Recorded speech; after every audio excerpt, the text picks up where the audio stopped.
A alta das bolsas em função da maior injeção de liquidez nos mercados da história. Hoje eu vou falar um pouquinho mais sobre tudo isso que está sendo feito pelos principais bancos centrais do mundo e analisar um pouquinho mais a fundo o risco que nós temos, né, do lado fiscal, uma possível bolha, como isso está andando, como é que esses programas estão evoluindo em correlação com as bolsas, tá, pessoal? Mas antes de começar o vídeo, dá um like, se inscreva no canal e ative as notificações. E dando sequência à nossa série de vídeos que eu comecei ontem para falar da visão macro, né, do nosso comitê macro, para analisar um pouquinho mais a fundo todos esses pontos econômicos, monetário, fiscal, entre outros, que estão impulsionando o mercado, né? E a gente está num momento importante e delicado, né? Não só março foi um momento delicado, como agora também é. A gente vai olhar um pouquinho mais o lado dos programas que os bancos centrais têm feito e impulsionado os mercados. A gente vive um momento em que a retomada foi dada em grande parte pelos bancos centrais, né? Os bancos centrais injetaram uma quantidade de dinheiro nas economias sem precedentes, tá? Então, a gente vai dar uma olhada aqui no que foi feito do lado de estímulo. E a gente está falando aqui do lado fiscal, né? Ou seja, o governo de fato injetando dinheiro na economia, né? Ou desonerando, reduzindo carga tributária. Isso foi sem precedentes em comparar com 2008, né? Que foi uma das piores crises da história. E aqui tem as principais economias, né? E o que a gente vê nesse gráfico aqui? Quanto foi injetado de alguma forma, né? Qual foi o grau de estímulo versus o PIB, né? De cada respectivo país. Então a gente vê aqui que a Alemanha foi a campeã, né? Ela injetou mais de 33% do PIB versus uma injeção de 3,5% em 2008. Ou seja, a gente vê o tamanho das medidas que foram criadas esse ano. Por isso, essa retomada tão forte que a gente assistiu nos últimos meses. O Japão injetou pouco mais de 21%, né, contra 2% em 2008. Canadá 15% contra 2,7% em 2008 também. Reino Unido 14,5% contra 1,5%. Estados Unidos 13,2% contra 4,9%. E Brasil 5,5% contra 0,5% em 2008. Ou seja, a gente está falando aqui que sim, os bancos centrais, os governos adotaram medidas extremamente radicais, né? Foi uma dose cavalar de liquidez nas economias para tentar recuperar, né, essa queda que a gente teve aí nos meses em que a quarentena deixou a economia meio parada, tá? Então isso aqui é muito importante, tá? Porque isso aqui acaba de alguma forma meio que tentando cobrir aquele buraco que foi feito. Esse é um ponto importante para a gente ter na cabeça, tá, pessoal? O segundo ponto é do lado monetário, né? Então as políticas de estímulos podem vir do lado fiscal, né? Ou seja, injetando dinheiro mesmo, programa, né? Aqui como no Brasil foi feito, como nos Estados Unidos foi feito de forma muito mais massiva, né? Dando renda para a população. Isso é de forma direta, como também do lado monetário, reduzindo os juros. Tá? Então o que a gente viu aqui?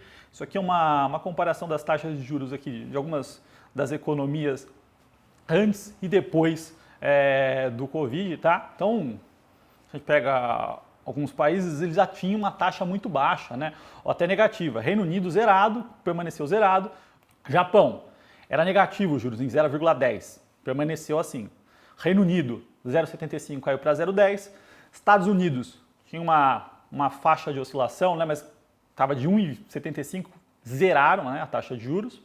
E no Brasil estava em 4,25, hoje está em 2,25. Provavelmente a gente vai ter mais cortes à frente. Ou seja, né, então teve mais um estímulo do lado de corte de juros, não só cortando também, mas como os bancos centrais afora, né, recomprando títulos para aumentar o dinheiro em circulação na economia, né, fazendo programas aí para aumentar a liquidez. Então é mais um ponto importante, né, e aqui quando a gente fala dessa queda de juros, ela é muito importante para economias que tinham ainda taxa alta, né? A gente vive hoje um momento de taxas extremamente baixas, né? O Brasil viveu uma taxa de 2,25, é impensável. E na realidade, né, o que isso começa a trazer para a economia, né? Não existe onde colocar o dinheiro, né? As pessoas precisam alocar em alguma coisa o dinheiro para não ter juros zero, né? Ou mesmo negativo. E quando a gente fala, muitas vezes os economistas falam de que o juro está negativo, e ele está, porque se a inflação nos próximos, se fechar 2020, uma inflação acima de 2,25, acima da média da Selic, o poder de compra durante esse ano, né, ele se perdeu de um ano para o outro. Então você tem uma taxa de juros real negativa. Então, quando a gente olha aqui, a gente está olhando taxa nominal. Quando a gente olha para a taxa real, a gente vê sim uma taxa negativa, ou seja, isso estimula as pessoas a fazerem alguma coisa com o dinheiro, ou investir na economia real, comprar um imóvel, montar um negócio, investir em bolsa. Tudo isso impulsiona e ajuda a impulsionar os mercados, né? E quando a gente tenta trazer, porque qual o grande ponto do investidor hoje, né? É a questão de observar a liquidez e tudo o que está acontecendo no mundo versus um fundamento que muitas vezes vai se demonstrar um pouquinho tenso, um pouquinho negativo, né? Quando a gente olha aqui para os dados do PIB do primeiro e do segundo trimestre, de onde a gente conseguiu, a gente já tem os dados, né? O que a gente viu? A quarentena pegou em cheio o segundo trimestre, né? Era abril, maio. Quando a gente pega a quebra de outros dados, né, a gente já vê uma recuperação no final de maio e junho. Mas quando a gente pega o PIB, é um número feio, né? Então, quando a gente pega a Alemanha, caindo 2, né, como vocês veem no gráfico, 2,2 no primeiro TRI, 10 no segundo TRI. Estados Unidos foi um grande exemplo, caiu 5 e 32,9. Isso, quando a gente olha a quebra dos dados, a gente já vê maio e junho uma forte geração de emprego, uma recuperação. Entretanto, o dado fechado ele é muito negativo ainda. O Brasil ainda a gente não tem os dados do segundo trimestre, né, mas teve uma queda de 1,5 no primeiro TRI. O que chama atenção é a China, né, que caiu 9,8% no primeiro trimestre em relação ao anterior e depois subiu 11,5% no segundo trimestre. Lógico que lá tem uma defasagem dos dados em relação às outras economias, porque o Covid aconteceu primeiro lá, então pensando no efeito, ele foi mais no primeiro trimestre do que no segundo e do resto do mundo teve impacto maior no segundo trimestre. Bom, então o grande ponto do investidor é monitorar a retomada, né, o cenário econômico como um todo, entender que o impacto sim é negativo, né, e vai ser feio, né, no Brasil, a gente vai ver um PIB com uma forte queda. Entretanto, entender como é que os dados mensais, né, como é que a economia, se ela está retomando ou não, e a gente vê isso, né, na China, nos Estados Unidos. Isso é importante, né, entender a retomada, se vai existir uma retomada, que o estrago está feito, né, tem dinheiro para remediar e conseguir ponderar isso e olhar para o fundamento, né, de boas empresas, tá? Eu acho que isso é uma das coisas mais importantes para o investidor agora, tá investido em fundamento de empresas de qualidade, porque nesse momento liquidez versus fundamento, né? A liquidez está prevalecendo e tudo indica que a liquidez vai continuar no mundo e vai continuar pressionando os mercados, mas estar posicionado em bons ativos é, sem dúvida, uma das coisas mais importantes. E nesse contexto eu vou deixar aqui embaixo um relatório completo de valuation, tá, pessoal? Explicando um pouquinho mais sobre as principais métricas, o que o investidor tem que olhar. Então, quem quiser baixar é gratuito. E, dando sequência, né? Qual o grande ponto seguinte? Muita gente fala de bolha, né? Qual o ponto que a bolha é importante nesse momento? Bom, a gente tem muito dinheiro no mundo, a gente está vendo aqui. Tanto do lado de estímulo fiscal, né? Ou seja, as economias se endividaram. Isso é uma evolução global das economias, não é um problema único do Brasil, mas de todas as economias, por uma questão de necessidade. Os juros estão baixos, né? Isso impulsiona a economia. Entretanto, os bancos centrais têm que balizar para que não ocorra simplesmente corrida para comprar ativos com o único objetivo de vender, né? Então essa é uma das características de bolha. As pessoas compram puramente pensando em revender mais caro. Não é isso que está acontecendo, né? A gente vê aqui no Brasil, né? Construção civil, mais classes médias e altas andando, mas não é por investidor, né? É por pessoa física mesmo, troca. Então esse movimento é muito importante de acompanhar. Uma bolha não é tão fácil de ser detectada, né? Muito menos estourar ela é algo que dificilmente acontece. E os bancos centrais estão olhando para esse fato, sim. Além disso, né, o que tem que acontecer nesse momento é uma ponte, né?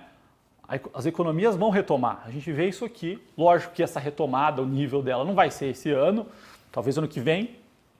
E a liquidez vai dar a ponte para os mercados, para os agentes conseguirem chegar nesse outro, no ano onde as coisas retomaram, né?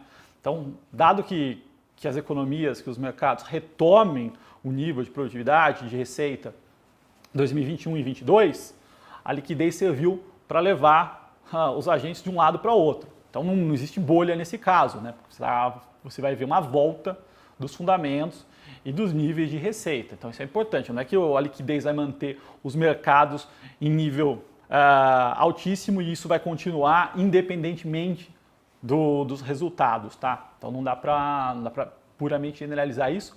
E um outro fato, né, que a gente vê aqui que é importante, que é o movimento de bolsa no Brasil, né? Os juros baixos e a liquidez estão impulsionando, né? A gente já viu ultrapassar o número de 2,5 milhões de pessoas físicas na bolsa, a gente viu crescer durante o mês de março e abril, ou seja, no pior momento, as pessoas estavam buscando investir na bolsa.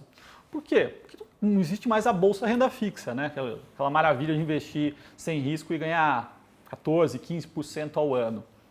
Então existe uma necessidade cada vez mais das pessoas buscarem rendimentos em ativos de risco, sejam eles na bolsa ou na economia real. Então isso de alguma forma, né, é mais um ponto importante aí para as mudanças. No caso dos emergentes, esse impacto é maior, especificamente Brasil, tá, pessoal? Bom, é isso. Eu vou deixar aqui embaixo o link com um relatório falando sobre valuation.